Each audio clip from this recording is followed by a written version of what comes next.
Hello வணக்கம் friends. நம்ம பார்த்துட்ருப்பது முருங்கை மரம். எல்லாருக்கும் எளிமையாக தெரிஞ்ச மரம் தான். இருந்தாலும் அது பயன்கள்னு பார்த்திங்கன்னா ரொம்ப ரொம்ப ரொம்ப ரொம்ப அதிகம். அதாவது இதில் வந்து அயன் கண்டென்ட் வந்து அதிகமாக இருக்குது.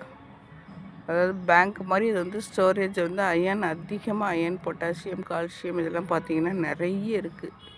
இரும்பு சத்தை நம்ம எங்கேயுமே தேட வேணாம். முருங்கை தலையை சமைச்சு கொடுக்கலாம், சூப்பு போட்டு கொடுத்தோம்னாவே நமக்கு கிடச்சிரும். அதாவது குழந்தைங்க இருக்க வீட்டில் வந்து கண்டிப்பாக ஒரு முருங்கை குச்சி வைங்க. அயன், அதாவது அவங்களுக்கு வந்து விட்டமின்ஸ் ஃபால்ட் இல்லாமல், ஏ விட்டமின் அதிகமாக இருக்குது, விட்டமின்ஸ் ஃபால்ட்டு, மினரல் ஃபால்ட் இல்லாமல் அந்த குழந்தைங்களுக்கு வந்து அந்த சில டிசீஸ்லாம் வந்து விட்டமின் ஃபால்ட்டால் வரும். விட்டமின் வந்து லோவாக இருந்தால் இந்த மாதிரி டிசீஸ் வரும். அதெல்லாம் வராமல் தடுக்கிறதுக்கு இந்த முருங்கை மரம் கண்டிப்பாக நமக்கு பயன்படும்.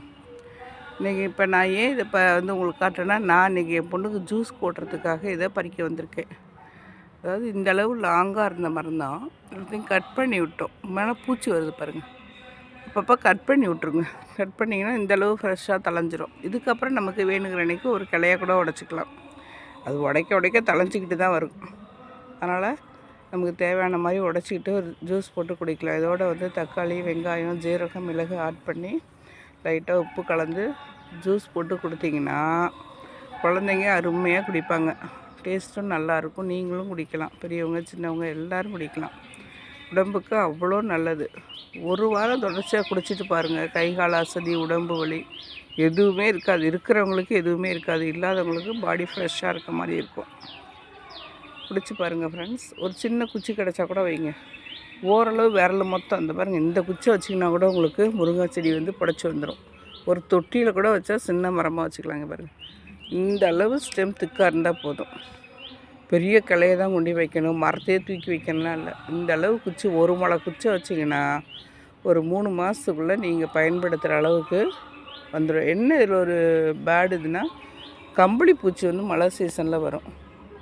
அப்போ வந்து நீங்கள் ஆயில் போட்டு கொளுத்தி விட்ருங்க அடியில் மட்டும். இப்போ நாங்களாம் பாருங்கள் கொளுத்திருக்கோம். கட்டையை காட்டுறேன் பாருங்கள். இந்த கட்டையில் கம்பளி பூச்சி வந்துச்சு தான் நாங்கள் கொளுத்திடுவோம். அப்பப்போ ஃபயர் பண்ணி விட்ருவோம்.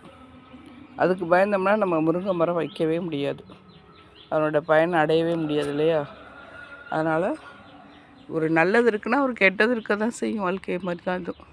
இரவும் பகலும் மாறுற மாதிரி நல்லது கெட்டதும் மாறும். நம்ம நல்லதை மட்டும் எடுத்துக்கலாமே, நல்ல பெனிஃபிட் இருக்குது. அதனால் கண்டிப்பாக ஒரு முருங்கை மரம் வைங்க, பயன்பெறுங்கள் ஃப்ரெண்ட்ஸ். நான் சொல்கிறது உங்கள் கருத்து பிடிச்சிருந்ததுன்னா எங்கள் சேனலை ஒரு லைக் பண்ணிக்கோங்க, சேனல் சப்ஸ்கிரைப் பண்ணி வச்சுக்கோங்க, எங்கள் சேனல் ஷேர் பண்ணுங்கள். Okay, thank you.